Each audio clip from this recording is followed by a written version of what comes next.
Hello guys, আসসালামু আলাইকুম। আজকে ওমানে বৃষ্টি হচ্ছে, সেজন্য আজকে আমরা বাদাম দিয়ে নকুন দানা তৈরি করার চেষ্টা করব।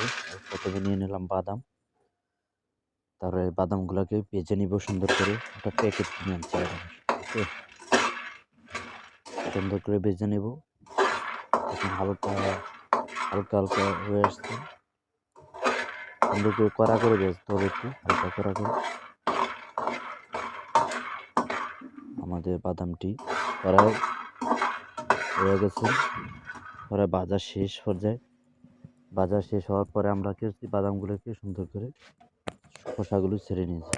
আর এখান দিয়ে চিনি এবং দারচিনি, এলাচি, জিরা কিছু দিয়ে আমরা এখানে এটাকে শিরা বানিয়ে নেব সুন্দর করে। ঘন করে শিরা বানিয়ে নিচ্ছি। শিরা বানানো ডান। আমরা বাদামগুলো সেটা দিয়ে দিলাম, শিরার ভিতরে দিয়ে সুন্দর করে লাড়া দিয়ে আমরা এখানে ঢেলে দিলাম।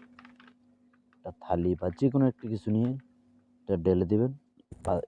নকুন দানা ডান, ব্যাস।